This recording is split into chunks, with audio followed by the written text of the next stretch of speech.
Hello, I'm Claire from Pearls and Tassels, and today we are going to do a tutorial on how to make the cute little coverall bib. So to start, we're going to make our elastic casing. So we have our 2" by 10" strip here. We're going to fold it in half lengthwise like so, and sew 1/4 inch down this unfinished edge.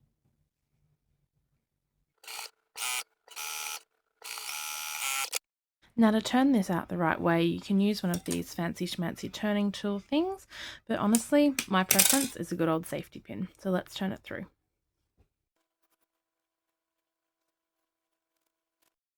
So now we've turned it through, you can see that a lot of the fabric likes to bunch up in that seam and not sit nicely. So I think it's really important if you go along and just give it a little jiggle and prise all that fabric out, rolling it between your fingers to make it so that that seam doesn't have any fabric hiding in it, and go along and do a wiggle jiggle and you get a beautiful casing. So now we've got our strip, we've got a couple of options. We can measure and cut, or we know that that's 10 inches. Half of 10 inches is 5. Fold it in half. Awesome, look at that. 2 elastic casings, fabulous. Okay, so now it's time to put our elastic in our casings. And we've got our trusty safety pin again. We pop him through there, that end. Thread him through here. Now we're going to keep pulling it along until that tail is just inside. Like so, we can see it sitting there. Now we're just going to tack a quick little stitch along there to keep it in place. You're going to use a really small seam allowance along here, as you don't want this to show on the final thing. It's just to keep it in place. Lovely. So then we're going to keep pulling it along. Our safety pin's still in there. And you'll notice that it starts to gather up a bit. Lovely. Now I've got this out the other side. Same thing. Make sure you don't let go, because otherwise it'll zoom back up. But if you gradually let it lower into just sitting on the end, and then we're going to tack that end as well.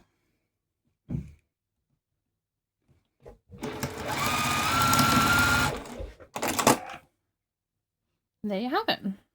Cute little elastic casing made, and we just do the other one. Excuse Miss Rachel in the background. I have 3 little kids, hence I make bib patterns. Anyway, so we have our big long tie strip, and what we're going to do first is iron it in half lengthwise like so to mark our center line. Righto. So see, when we open that back up, there's a nice line marked in there. Now what we're going to do is we're going to fold each edge into that middle like so that we'll be able to fold it in half again at the end and hide all of our raw edges. So it's much easier if I start from this end. It's remarkable, as soon as I'm videoing, I become the biggest Gumby at the most basic things. Anyway, we'll pause there and I'll come back and show you in a minute. Okay, so as you can see, I've gone ahead and done that ironing. So we've gone in, first up we went in half, then we folded into that center line, and then we folded in half again so that all our raw edges are contained. Now this open edge we're going to top stitch nice and close down that line and make it all nice and tidy.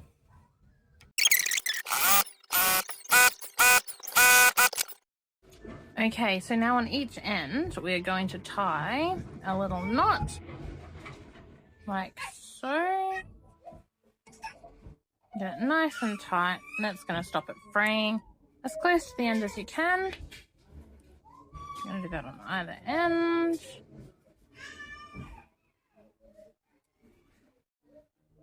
And then we're going to align these like so and cut it in half, and we'll have our 2 ties. So this is my front piece that I've cut out of a tea towel. How fabulous are the chilies? Anyway, and so now we're going to pin on our lovely little elastic pieces.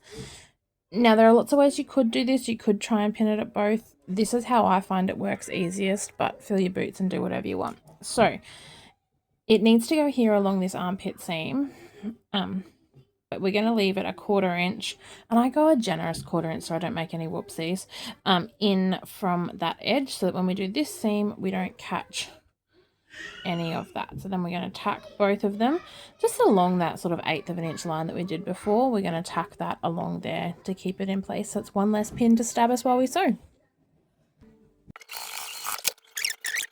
Okay, so now we're going to take our ties that we made earlier, and the end without the knot, we're going to sit on the neckline about a 1/4 of an inch down, again just so that we don't get it stuck in that seam.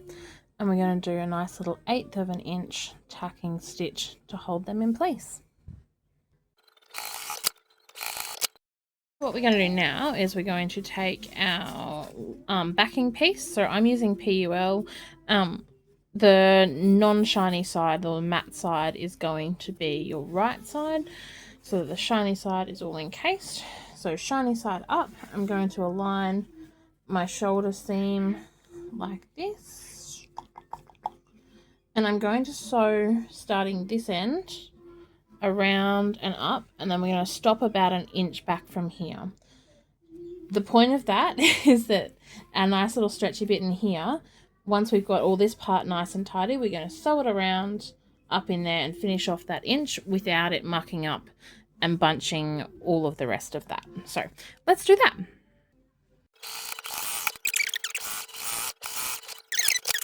I've gone ahead and pinned my shoulder seams and neckline, and we're going to sew along from one shoulder across the top of it, all the way around the neck and across the other shoulder. That will still leave us with our gap here for our elastic to get tucked in the next step.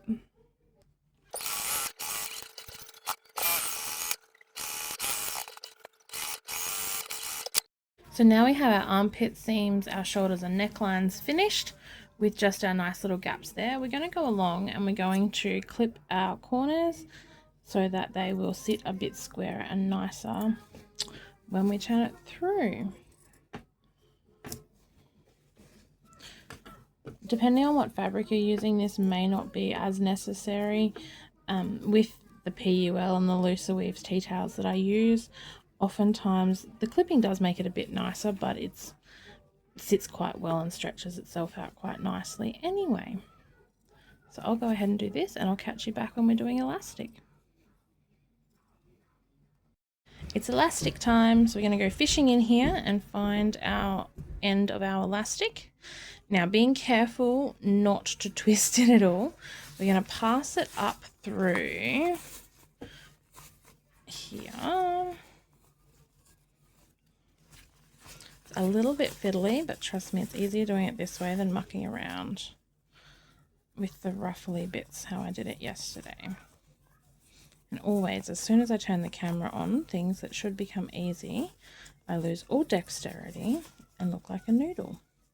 Anyway, I think we're getting there. Ta-da! There's our little bit of elastic. So what we're going to do is align it as close as we can to that seam there, pin it in place, and sew along, and see how it tucks all of this up, which is fine, and that's going to turn through nicely, but that's what we've been trying to avoid by leaving it till now. So we'll pin it and let's sew it. I've come to where one of my armpits is, and I've pinned all the way around the bottom with the right sides together, all the way over to this other side, and it does tuck in a bit with the elastic, but don't worry, you can pull it out as you sew. Now around here, I'm going to sew for a couple inches, probably 2-ish, then leave a 2-ish gap, and then start again, and that gap is going to be where we turn it through. 2 inches is probably a pretty good size for it. You wouldn't want to go much smaller, it gets a bit hard to turn through, and you don't want to go much bigger because otherwise it makes it really hard to fold under nicely and close without stretching it. So let's go and sew around here.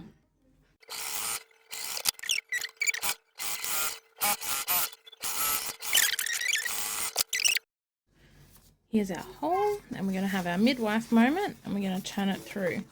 I always find it easy if you can grab onto a bit of elastic and give it a bit of a tug, or one of the ties helps get it through that bit easier. Oh look, there's another tie. Good job. Awesome. Do be careful if you're using a looser weave tea towel. They do stretch and warp a bit, so try not to be too rough with it. Now, to close this up, we're going to fold it so that basically like that seam has continued, and pin it, and then the top stitching will hold it in place. So you can see I've sort of just laid it like that, and I'll pin that there and we'll be good to go. Now the same way that we did with our elastic casings, you can see here that that's just not sitting very nicely. So we're going to use our fingers, roll it between our fingers so that there's no fabric hanging in that seam, and just give it a bit of a jiggle to hold it in place and let it sit that bit nicer. I won't bore you as I go around and do the full thing, but it's just a good idea, particularly if you've got that PUL and you're trying not to iron it, to make it sit nicely, just to work your way around, rolling your seam and drawing all that fabric out of it. Just giving it a little jiggle to hold it in place. It'll make your top stitching much neater, and will give you a much better finish on your bib. Righto, I'll see you back when I'm done. Top stitching time. So I've put some pins in here, just holding that how I showed you before, and we're going to cruise around. I like to do a fairly scant 1/8 of an inch, just so that I know that everything is held nicely. And it's a good idea to go fairly slowly, so that because we haven't been able to press this very well without the higher heat to protect that PUL, sometimes you might need to just roll it and check it's going through nicely like that. And just poke around and make that all pretty. I'll see you at the end. Ta-da! We're all done. Look at that. How cool. I love when I'm using these with the kids. This elastic makes such a big difference in comfort for them. They seem to really enjoy that. And the ties make it quick and easy and so adjustable for as they grow.